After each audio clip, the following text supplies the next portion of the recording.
तो hello everyone, welcome to IFS. तो कैसे हैं सब लोग and good afternoon to all of you. Okay, तो आई होप सब अच्छे होंगे, पढ़ाई कर रहे होंगे, स्वस्थ होंगे और मज़े में होंगे। चलिए जल्दी से जल्दी सब जुड़ जाइए। आज हम आपके साथ ऑर्गेनाइजेशन बिहेवियर के ऊपर टॉपिक के ऊपर डिस्कशन करने वाले हैं। तो चलिए सब जल्दी से जल्दी जुड़ते जाइए।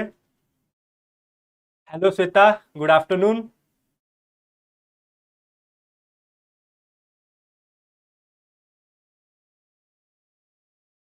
सब जुड़ जाइए जल्दी से जल्दी। और इस सेशन को जितना भी हो सके आपके फ्रेंड्स रिलेटिव जो भी यूजीसी ने 2022 के लिए प्रिपेयर कर रहे हैं या फिर कोई भी सेट एग्जाम के लिए प्रिपेयर कर रहे हैं, उनके साथ जल्दी से जल्दी इस सेशन को शेयर कर दीजिए। चलिए सब जुड़ जाइए जल्दी से जल्दी।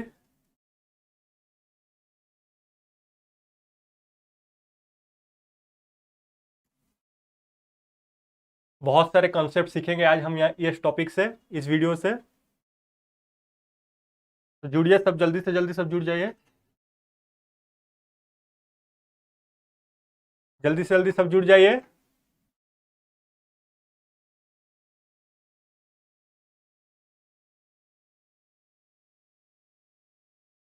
आई will wait for more 15 seconds, फिर हम स्टार्ट कर देंगे अपना सेशन को। गुड आफ्टरनून राजन।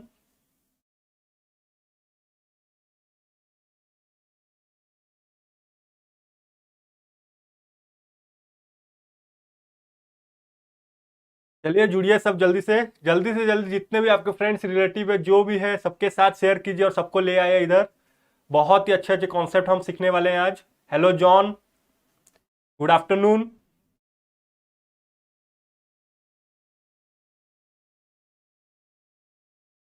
Good afternoon John. जल्दी से जल्दी सब शेयर करेंगे सबके साथ। हेलो प्रतीक्षा, गुड आफ्टरनून प्रतीक्षा। सब जुड़िए जल्दी से जल्दी, सब जुड़ते रहिए। आज का टॉपिक प्रतीक्षा होगा ऑर्गेनाइजेशन बिहेवियर मॉडल के ऊपर। कल हमने पढ़ा था कॉन्सेप्ट के ऊपर, आज हम पढ़ेंगे उसके मॉडल के ऊपर। क्या क्या ऑर्गेनाइजेशन में क्या क्या मॉडल्स होते हैं उनको वन बाय वन हम देखेंगे। ओके, गुड आफ्टरनून साक्षी। जल्दी से जल्दी सब लाइक शेयर कर दीजिए सबके साथ। और अभी तक अगर आपने हमारे चैनल यूजीसी नेट आईएफएस को सब्सक्राइब नहीं किया है तो जल्दी से जल्दी जाइए वहां पे सब्सक्राइब कर लीजिए, बेल आइकन को क्लिक कर दीजिए, ताकि आपको जो भी हम वीडियो सेशन, जो भी informative video regarding UGC net upload करेंगे, आपको वो सब चीज पहले ही मिल जाएगा। गुड आफ्टरनून दिशा।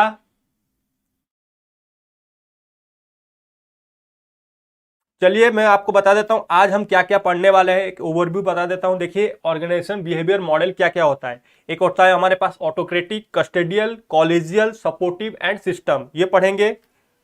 फिर वन बाय वन हम देखेंगे ऑटोक्रेटिक मॉडल क्या होता है, फिर हम देखेंगे कस्टोडियल मॉडल क्या होता है, फिर हम देखेंगे collegial model, then we will look into the supportive model, then we will also learn about the system model, then there will be the conclusion of the OB model, जहां पे हम total उसका ओवरव्यू देखेंगे। We will look into the total overview of all the model what we have learn.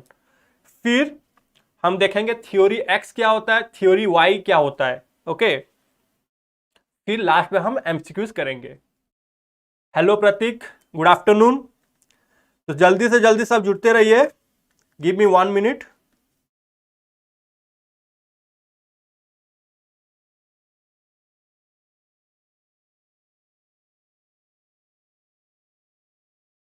चलिए सब जुड़ते रहेंगे, धीरे धीरे करके हम अपना सेशन को स्टार्ट करते हैं। देखिए autocratic, custodial, collegial, supportive and system, this are the type of organisational behaviour model.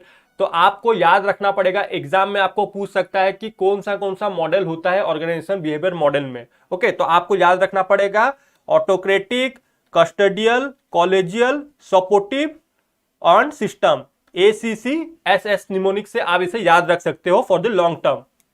तो ये हो जाता है हमारा ऑर्गेनाइजेशन बिहेवियर मॉडल। अब हम देखते हैं वन बाय वन करके स्टडी करते हैं ऑटोक्रेटिक बिहेवियरल मॉडल क्या होता है। देखिए ऑटोक्रेटिक मॉडल नाम से ही पता चल रहा है आपको, यहाँ पे एक ऑटोक्रेसी। ओके, तो ये पावर के ऊपर डिपेंड करता है। जो भी ऑटोक्रेटिक पावर होगा वो हमेशा पावर के ऊपर डिपेंड करेगा। यहाँ पे अथॉरिटी, जो भी मैनेजरियल ओरिएंटेशन यहाँ पे होगा वो अथॉरिटी के ऊपर डिपेंड करेगा। ओके, वो पावर दिखाएगा अपना। Employee orientation is obedience. यहाँ पे आपके जो भी एम्प्लॉयज रहेंगे यहाँ पे उनको ओबीडियंटली आपको फॉलो करना पड़ेगा। किसको? बॉस को। बॉस जो भी उनको बोलेगा उनको ओबीडियंटली वो सब चीज उनको फॉलो करना पड़ेगा। Employee psychological result depends on the boss. जितना भी एम्प्लॉयज का जो भी साइकोलॉजिकल रिजल्ट होता है, फॉर एग्जांपल लाइफस्टाइल, उनका वैल्यूज, उनका एटीट्यूड, वो सब बॉस के ऊपर डिपेंड करेगा। बॉस जैसे बोलेगा वो उसे ही करेंगे।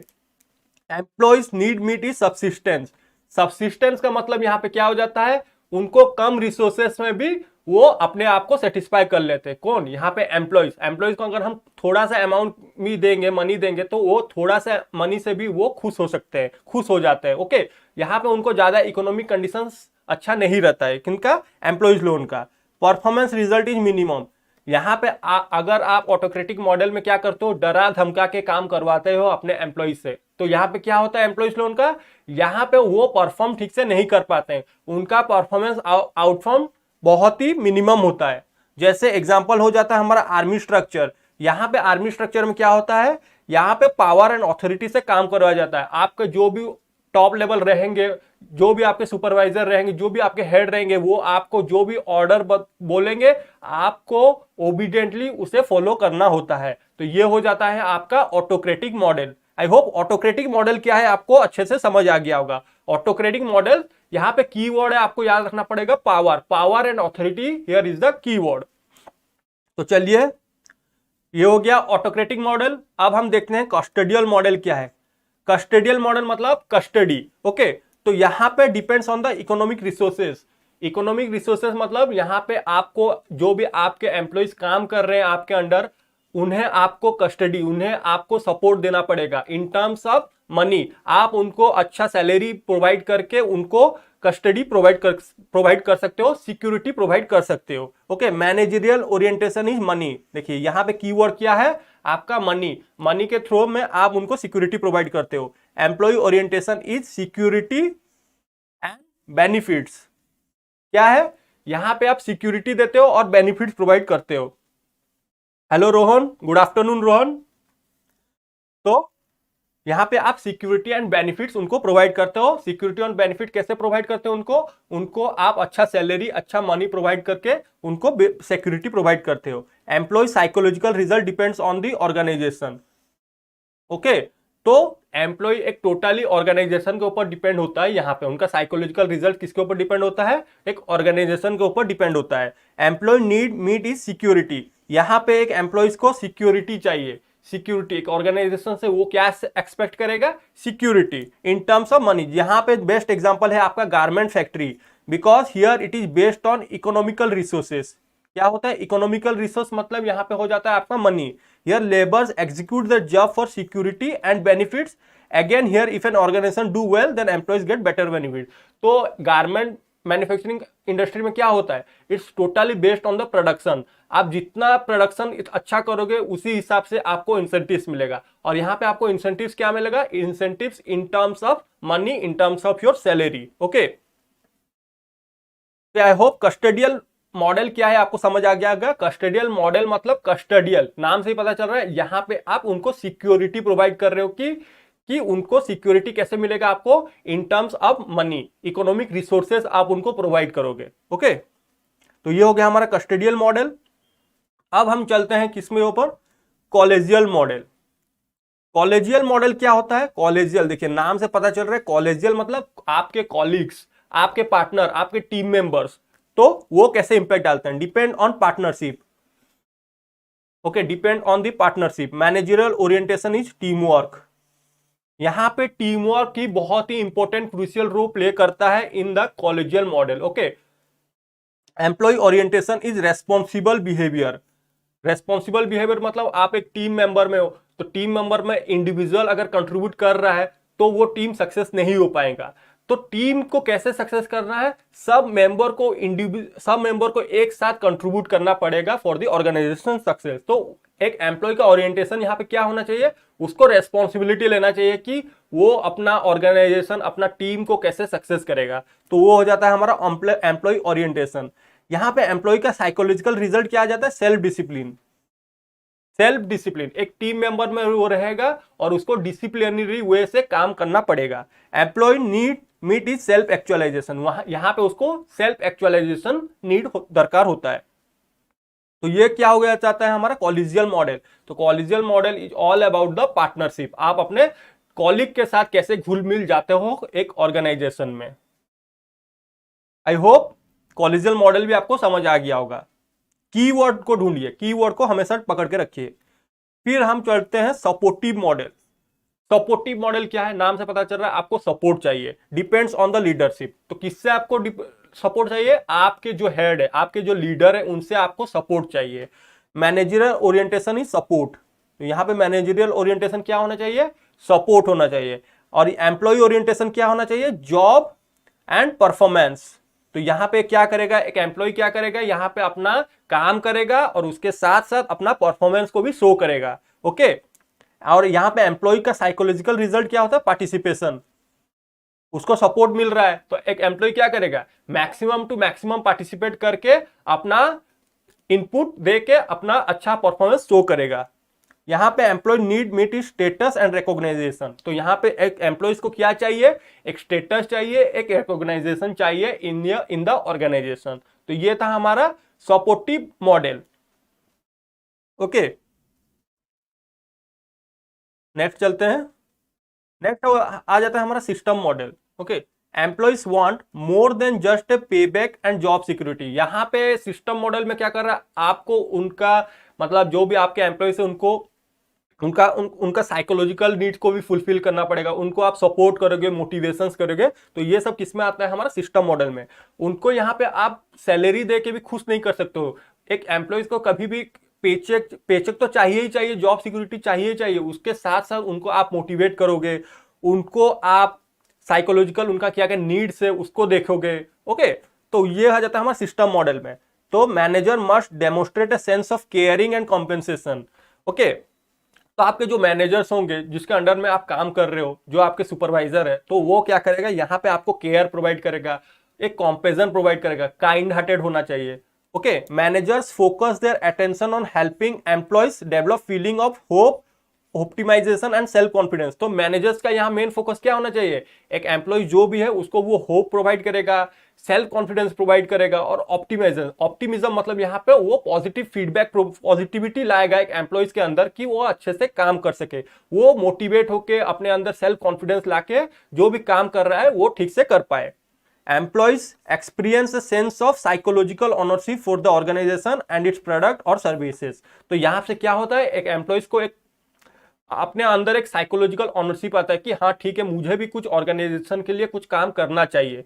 किसमें, ये आ जाता है आपका सिस्टम मॉडल में। Okay, I hope system model क्या है आपको समझ आ गया होगा।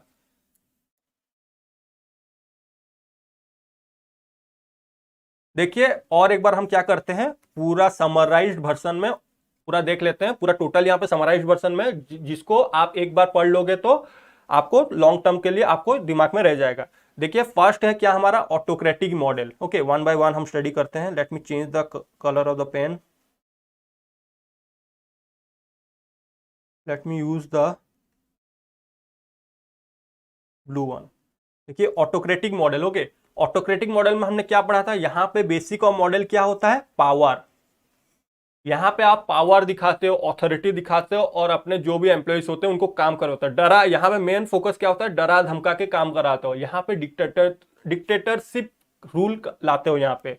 और यहाँ पे मेन मैनेजरियल ओरिएंटेशन क्या हो जाता है, ऑथोरिटी।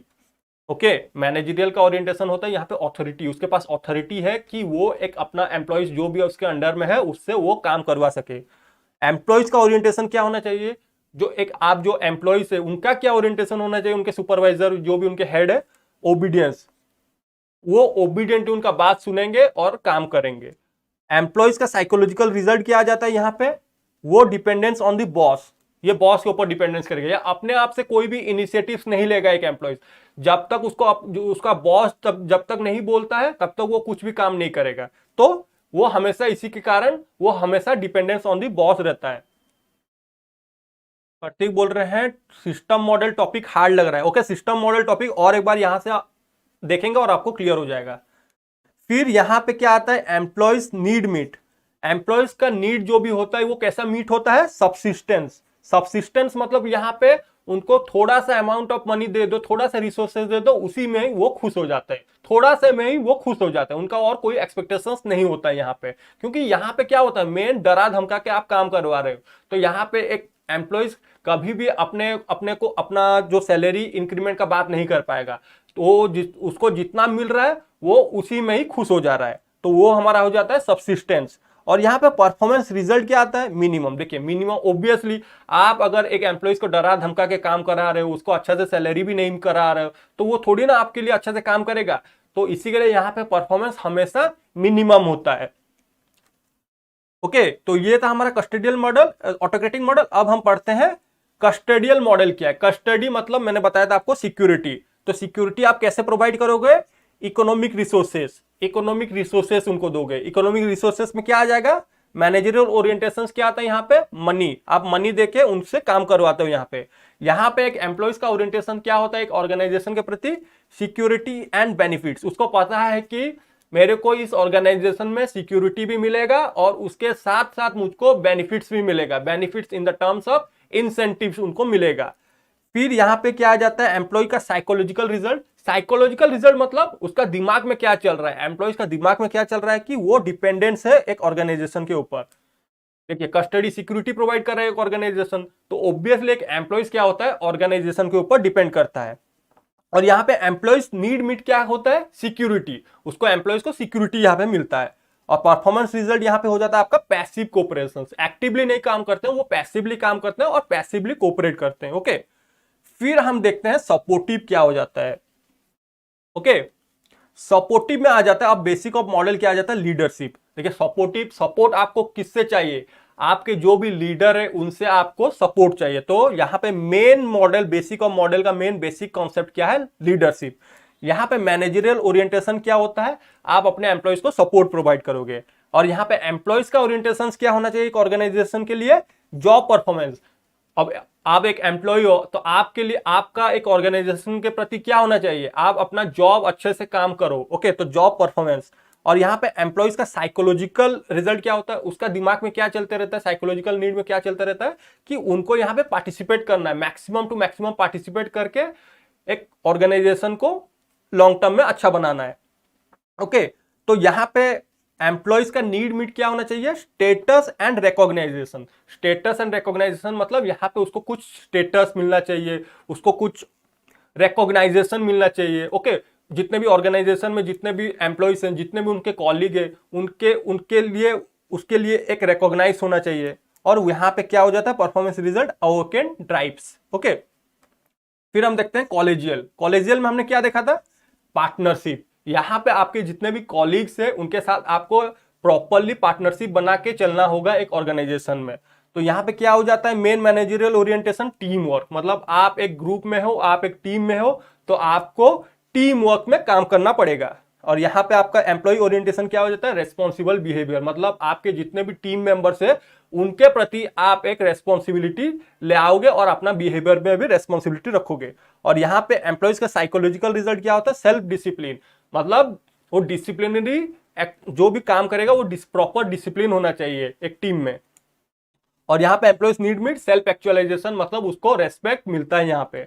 और मॉडरेट एंथुसियाज्म, परफॉर्मेंस रिजल्ट क्या आता है, यहाँ पे मॉडरेट एंथुसियाज्म में काम करते हैं वो। लास्ट आता है हमारा सिस्टम।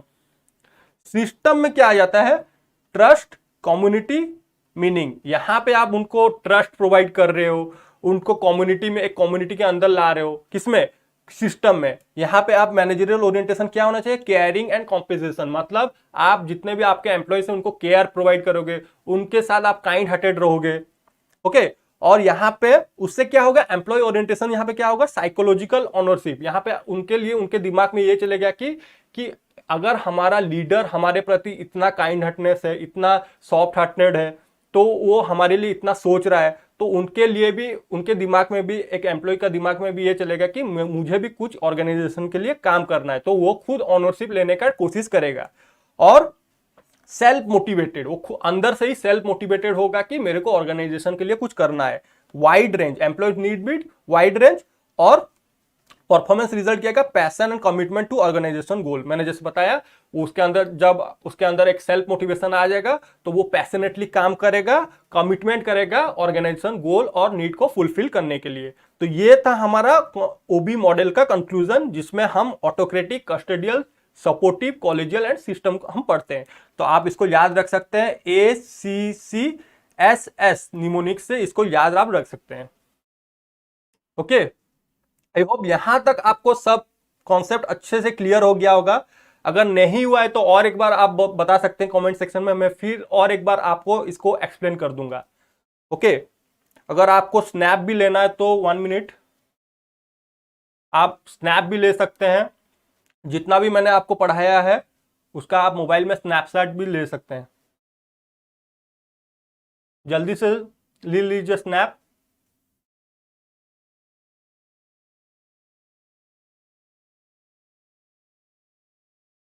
ओके, चलिए, तो चलिए ये हो गया हमारा ओबी मॉडल। अब theory X and theory Y, इसे किसने दिया था? मैकग्रेगर ने। आपको क्वेश्चन एग्जाम में क्वेश्चन भी आ सकता है कि theory X and theory Y जो कॉन्सेप्ट है उसे किसने दिया था? तो आपको याद रखना होगा, डॉगलस मैकग्रेगर ने इस कॉन्सेप्ट को दिया था। तो McGregor X and Y theories क्या होता है? देखिए यहां पे एक सैड फेस दिख रहा होगा, ये सैड है, ये हैप्पी है। ओके, तो थ्योरी एक्स वाले क्या होते हैं और थ्योरी वाई वाला क्या होता है हम देखते हैं। पीपल नीड क्लोज सुपरविजन मतलब यहां के थ्योरी एक्स के जितने भी आपके एम्प्लॉइज होते हैं, जितने भी आपके बंदे होते हैं, वो बहुत ही लेजी होते हैं। ओके, तो उनको आप क्या करते हो? डरा धमका के यहां पे काम करते हो, उनको क्लोजली मॉनिटर करते हो, क्लोजली सुपरवाइज करते हो। वो अपने आप से कुछ भी इनिशिएटिव्स नहीं लेते हैं। ओके, उनको क्या करना पड़ता है? बॉस क्या करेगा? उनको काम बताएगा कि तुम्हें ये काम करना है, ये काम करना है, तो उसी हिसाब से वो काम करते हैं। ओके, तो people need close supervision, will avoid work when possible. ये जितना हो सके काम को अवॉइड करने का कोशिश करते हैं। विल अवॉइड रेस्पॉन्सिबिलिटी, ये रेस्पॉन्सिबिलिटी को अवॉइड करते हैं।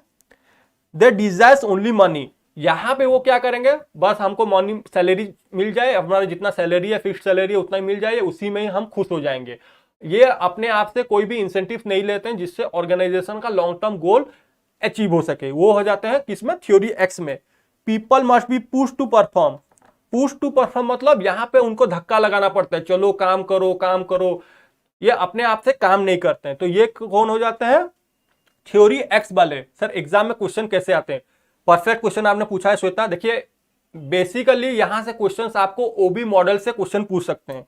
जैसे मैंने आपको ओबी मॉडल बताया था, तो आपको बता देंगे कि बेसिक ऑफ मॉडल, पावर, ये कौन सा टाइप ऑफ आपका मॉडल में आता है, ओबी मॉडल में आता है। तो आपका आंसर हो जाना चाहिए ऑटोक्रेटिक। उसी तरह आपको जो ऑटोक्रेटिक मॉडल होता है उसमें मैनेजरियल ओरिएंटेशन कैसा होना चाहिए? अथॉरिटी। उसी तरह आपको ऑटोक्रेटिक में एम्प्लॉय का साइकोलॉजिकल रिजल्ट कैसा होना चाहिए? वो हमेशा डिपेंडेंट ऑन बॉस रहता है। तो आपको ये जो मैंने आपको चार्ट दिया है, ये चार्ट को अगर अच्छे से समझ लेते हो, अच्छे से थोड़ा फोकस करके रीड कर लेते हो, तो इजीली आपको याद हो जाएगा।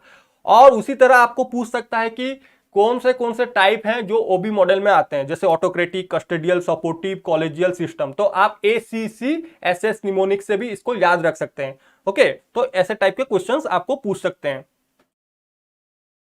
या फिर आपको मॉडल दे दिए होंगे, उनमें से कुछ गलत ऑप्शंस होंगे, कुछ गलत मॉडल्स दिए होंगे, तो आपको वहां से फाइंड आउट करने के लिए बोलेंगे कि क्या क्या एक ओबी मॉडल्स में आते हैं। तो हमने थ्योरी एक्स समझ लिया। तो थ्योरी एक्स वाले क्या होते हैं? वो काम करने के लिए पसंद नहीं करते हैं, वो बहुत ही लेजी रहते हैं, उनको हमेशा धक्का देना पड़ता है कि काम करो काम करो।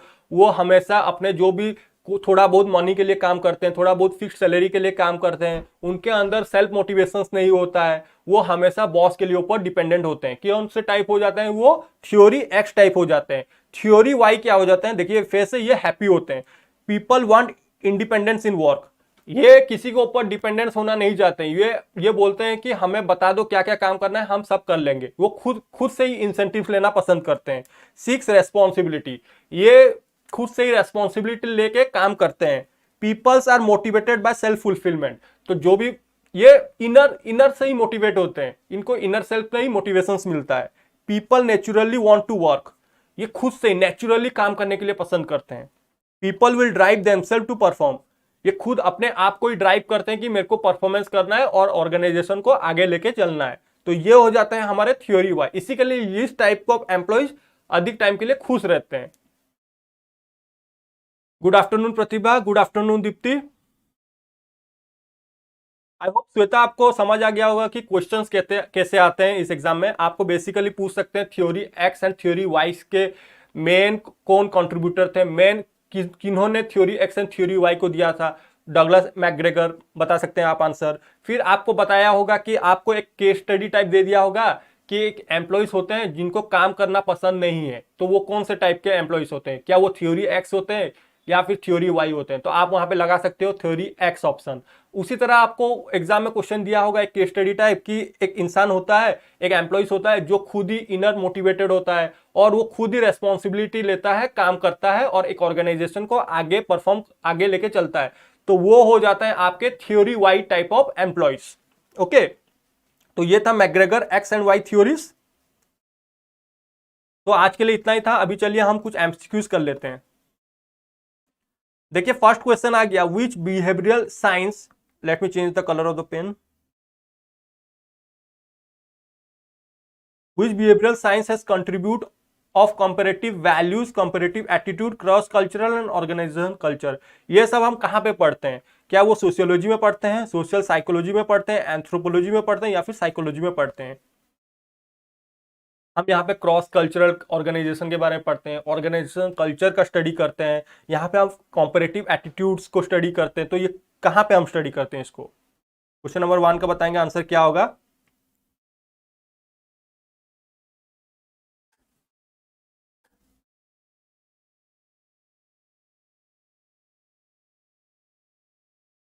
श्वेता बता रहे हैं ए, सोशियोलॉजी में स्टडी करते हैं।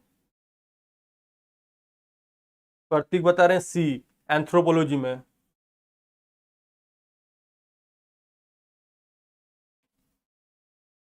रोहन बता रहे हैं बी, सोशल साइकोलॉजी। ओके,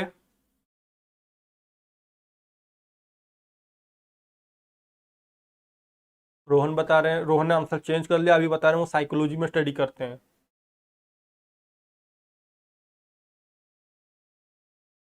चलिए हम इसका आंसर देखते हैं। देखिए इसका आंसर हो जाएगा आपका एंथ्रोपोलॉजी।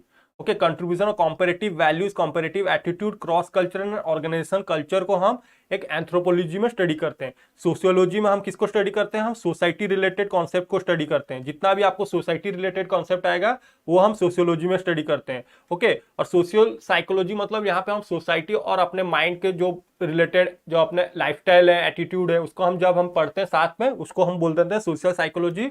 और साइकोलॉजी रिलेटेड हो जाता है आपका लाइफस्टाइल है, आपका एटीट्यूड कैसा है, आपका बिहेवियर कैसा है, वो सब हम साइकोलॉजी में स्टडी करते हैं। और जब क्रॉस कल्चरल, ऑर्गेनाइजेशनल कल्चरल, एक ह्यूमन कैसे, ह्यूमन बींग्स कैसे रहते हैं, हमारे जनरेशन के बारे में हम जब स्टडी करते हैं, वो सब आ जाता है आपका एंथ्रोपोलॉजी में। तो ये हो गया क्वेश्चन नंबर 1। अब हम चलते हैं question number 2। Employees working in a dash become psychologically pre occupied with the economic benefits and rewards. तो क्या होगा उसको? क्या हम ऑटोक्रेटिक बोलते हैं, क्या हम उसको कॉस्टेडियन बोलते हैं, क्या उसको हम सपोर्टिव बोलते हैं या फिर कॉलेजियल बोलते हैं? यहाँ पे हम उनको इकोनॉमिक बेनिफिट्स और रिवॉर्ड्स देते हैं। कहाँ पे हमने इसको पढ़ा था कि हम वहां उनको हम इकोनॉमिक्स बेनिफिट एंड रिवॉर्ड्स देते हैं? वो कौन सा टाइप ऑफ मॉडल आ जाता है? देखिए यहाँ पे आपको कीवर्ड है, यहाँ से इकोनॉमिक बेनिफिट्स एंड रिवॉर्ड्स। जल्दी से बताएंगे क्वेश्चन नंबर 2 का क्या हो जाएगा। 2 का बी बता रहे हैं जॉन, कस्टडियन। बाकी सभी बताएंगे क्या होगा इसका आंसर।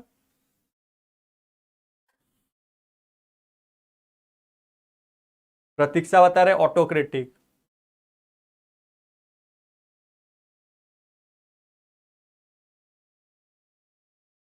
प्रतीक्षा फिर आंसर चेंज करके सपोर्टिव बोल रहे हैं।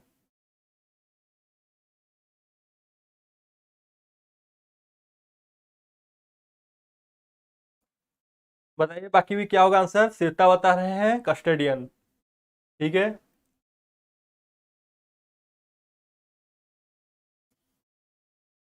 बाकी सभी बताएंगे क्या होगा इसका आंसर। प्रतीक का आंसर आ गया डी, वो बता रहे हैं कॉलेजियल मॉडल होते हैं।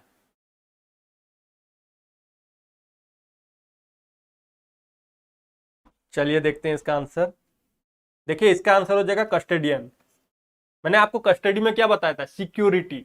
सिक्योरिटी एम्प्लॉय को सिक्योरिटी कैसे मिलता है एक ऑर्गेनाइजेशन में, जब वो उनको इकोनॉमिक बेनिफिट्स और रिवॉर्ड्स देता है। इकोनॉमिक बेनिफिट्स क्या, इकोनॉमिक बेनिफिट्स का मतलब यहाँ पे क्या हो जाता है, जब आप उनको सैलरी देते हो, इंसेंटिव देते हो, तब वो सिक्योर फील करता है एक ऑर्गेनाइजेशन के अंदर, एक कस्टमर, एक एम्प्लॉय सॉरी। और ऑटोक्रेटिक में क्या हो जाता है, ऑटोक्रेटिक में मैंने आपको बताया कि आप यहाँ पे एम्प्लॉयज को डरा धमका के काम करते हो, ओके, उसको सैलरी बहुत ही कम देते हो, तो वो आ जाता है आपके ऑटोक्रेटिक में। सपोर्टिव में मैंने आपको क्या बताया था, सपोर्टिव जब आएगा, आपका लीडर आपको कितना सपोर्ट कर रहा है, आपका सुपरवाइजर, आपका मैनेजर आपको कितना सपोर्ट कर रहा है इन योर ऑर्गेनाइजेशन, तो वो हो जाता है आपका सपोर्टिव मॉडल में। कॉलेजियल मॉडल मैंने आपको बताया था, कॉलेजियल मॉडल में क्या होता है, टीम वर्क, टीम ग्रुप। आप एक ग्रुप के अंदर कैसे काम कर रहे हो, आप अपने कॉलीग को कैसे रेस्पेक्ट कर रहे हो, कैसे बिहेव कर रहे हो अपने कॉलीग के साथ, इट्स ऑल अबाउट पार्टनरशिप। तो यहाँ पे कीवर्ड क्या हो जाएगा आपका, partnership. Okay, I hope question number 2 का कैसे होगा आंसर आपको समझ आ गया होगा। तो ये था आपका कीवर्ड, इकोनॉमिक्स बेनिफिट से लेके रिवॉर्ड तक, जब आप एक एम्प्लॉयज को दे रहे हो, जब उसको आप सिक्योरिटी प्रोवाइड कर रहे हो, तो वो हो जाता है आपका कस्टोडियन मॉडल। चलिए क्वेश्चन नंबर 3 चलते हैं। The management orientation is towards team work. Okay, team work, management is the coach that builds a better team. क्या है वो, क्या वो कॉलेजियल मॉडल है, क्या वो ऑटोक्रेटिक मॉडल है, क्या वो कस्टोडियन मॉडल है, क्या वो सपोर्टिव मॉडल है, क्या होगा इसका आंसर बताइए क्वेश्चन नंबर 3 का। ऐसे ही टाइप के क्वेश्चंस आपको एग्जाम में दिखने के लिए मिलेंगे जब आएगा ओबी मॉडल से क्वेश्चन। तो ओबी मॉडल से हम कितना क्वेश्चन एक्सपेक्ट कर सकते हैं, 1 से 2 क्वेश्चन एक्सपेक्ट कर सकते हैं एग्जाम में आएगा। तो चलिए बताइए क्वेश्चन नंबर 3 का क्या आंसर होगा। यहां पे मैनेजमेंट का मेन ओरिएंटेशन होता है, वो टीम वर्क के ऊपर फोकस करते हैं, ओके। और मैनेजमेंट एक कोच होता है जो कि एक बेटर टीम बनाता है। तो बेटर टीम हमने कहां पे स्टडी किया था,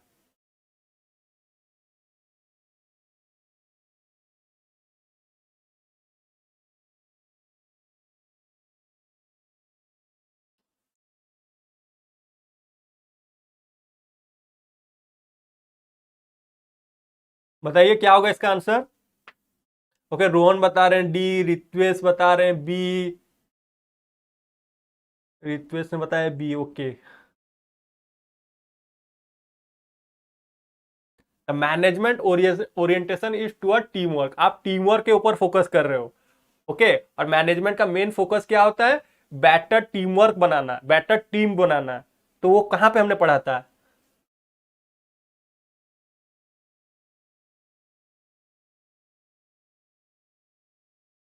रूसी ने बताया ए। चलिए इसका आंसर देख लेते हैं। देखिए इसका आंसर हो जाएगा आपका कॉलेजियल मॉडल। मैंने आपको बताया था कॉलेजियल मॉडल मतलब क्या है, आप अपने कॉलीग को देखोगे, कॉलीग मतलब आपके पार्टनर। तो it's all about the collegial model is all about the partnership. Partnership कहां पे होगा, आप एक टीम के अंदर हो, ओके, टीम मेंबर्स के साथ आप पार्टनरशिप बना के चलोगे, तो ये हो जाता है आपका कॉलेजियल मॉडल। तो कीवर्ड यहाँ पे क्या आ जाएगा कॉलेजियल मॉडल का, टीम वर्क। और ऑटोक्रेटिक मॉडल का यहाँ पे क्या हो जाएगा आपका, authority and power keyword. Custodian model का क्या आ जाएगा यहाँ पे keyword, security, security and benefits आपको प्रोवाइड कर रहे हो। और सपोर्टिव मॉडल में यहाँ पे कीवर्ड क्या आ जाएगा आपका, लीडरशिप कैसे आपका है, लीडर आपको कितना मोटिवेट कर रहा है, ओके। प्रेम कुमारी का भी आंसर ए आ गया, थैंक यू सर नमा। साक्षी का भी आंसर ए है, बहुत बढ़िया, सब अच्छा आंसर दे रहे हैं। तो चलिए नेक्स्ट हम चलते हैं question number 4। The field of organisation behaviour examine such questions as the nature of leadership, effective team development and what dash. क्या वो organization control and conflict management करते हैं, interpersonal conflict resolution, motivation of individuals करते हैं, या फिर motivation of individuals planning करते हैं, या फिर प्लानिंग एंड डेवलपमेंट करते हैं, क्या होगा इसका आंसर बताएंगे। एक एक जो फील्ड हम पढ़ते हैं, ऑर्गेनाइजेशन बिहेवियर का जो फील्ड हम पढ़ते हैं, वहां पे हम कुछ क्वेश्चंस पूछते हैं कि क्या होता है नेचर ऑफ लीडरशिप, कैसे हम बनाएंगे इफेक्टिव टीम डेवलपमेंट, और क्या हम उससे जो इफेक्टिव ऑर्गेनाइजेशन बिहेवियर से और क्या हम सॉल्व कर सकते हैं, क्या हम उससे ऑर्गेनाइजेशन को कंट्रोल कर सकते हैं, कॉन्फ्लिक्ट को मैनेज कर सकते हैं, या फिर नेक्स्ट बी ऑप्शन में जो लिखा है इंटरपर्सनल कॉन्फ्लिक्ट, जो भी आपके टीम मेंबर में जो इंटरपर्सनल कॉन्फ्लिक्ट होता है उसको सॉल्व कर सकते हैं, या फिर हम इंडिविजुअल्स को मोटिवेट कर सकते हैं। ओके, या और थर्ड ऑप्शन में क्या दिया, या कि हम इंडिविजुअल्स को मोटिवेट करें और प्लानिंग करें, या फिर प्लानिंग और डेवलपमेंट करें। क्या होगा इसका आंसर? साक्षी बता रहे हैं 4 का बी, प्रतीक ने बताया 4 का ए, रोहन भी बता रहे हैं सी होगा, मोटिवेशन ऑफ इंडिविजुअल प्लानिंग।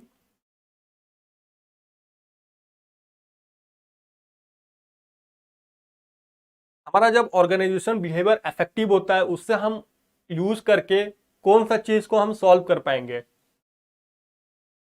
ऋत्विश का भी आ गया बी, वो बोल रहे हैं इंटरपर्सनल कॉन्फ्लिक्ट रिजोल्यूशन को हम सॉल्व करेंगे और इंडिविजुअल्स को भी मोटिवेट करेंगे।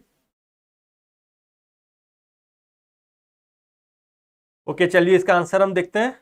देखिए इसका आंसर हो जाएगा आपका इंटरपर्सनल कॉन्फ्लिक्ट। जो टीम मेंबर के अंदर जो इंटरपर्सनल कॉन्फ्लिक्ट होता है, अगर हमारा ऑर्गेनाइजेशनल बिहेवियर अच्छा होगा तो उससे हम इंटरपर्सनल कॉन्फ्लिक्ट को रिजॉल्व करेंगे और जितने भी आपके इंडिविजुअल्स होंगे उनको हम मोटिवेट भी कर पाएंगे। किससे? With the help of organisational behaviour we can solve the interpersonal conflict between the team member and also with that we can also motivate the individual one also, मतलब इंडिविजुअल एम्प्लॉयज को हम motivate भी कर पाएंगे।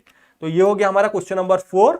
अब हम चलते हैं question number 5, the last question of the day. The field of organisation behaviour is primarily concerned with what?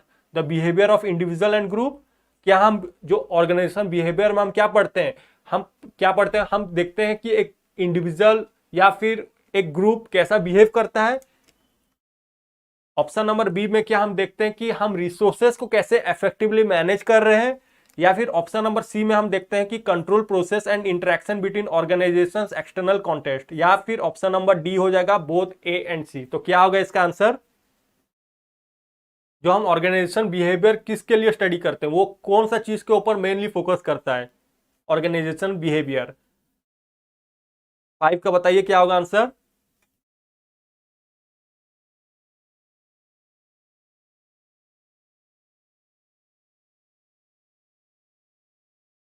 Five का बताइए, the field of organisation behaviour is primarily concerned with what?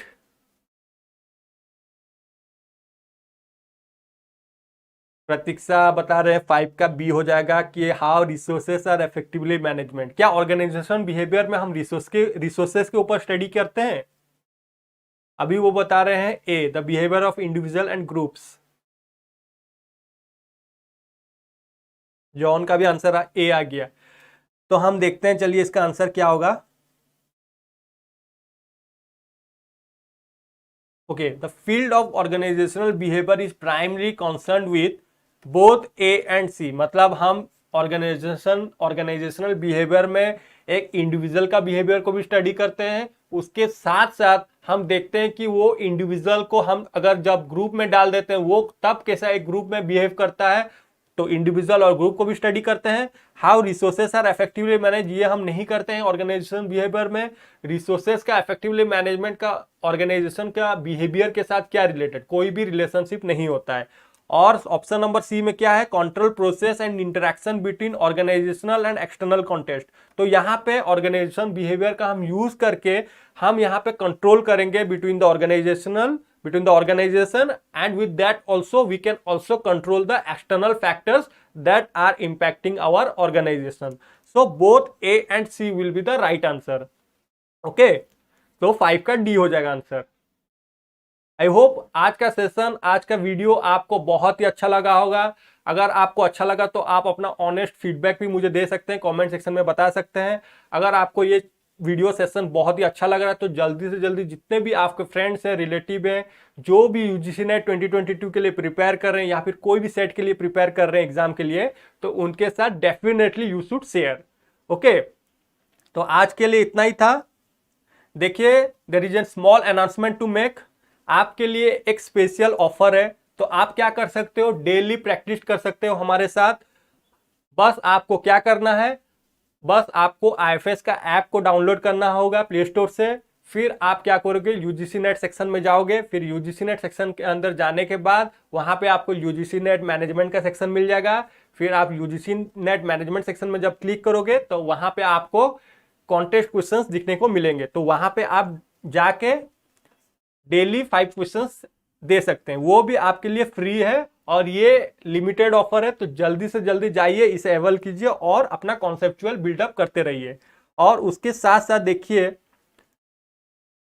आपके लिए एक स्पेशल ऑफर भी है। देखिए हमारा course launch होने वाला है for UGC NET management online courses. तो आपको क्या क्या क्या फीचर्स उसमें मिलेंगे, let me change the colour of the pen. उसमें आपको 300 प्लस लाइव इंटरेक्टिव लेक्चर्स मिल जाएंगे। उसके साथ साथ आपको 25 प्लस मॉक टेस्ट मिल जाएंगे।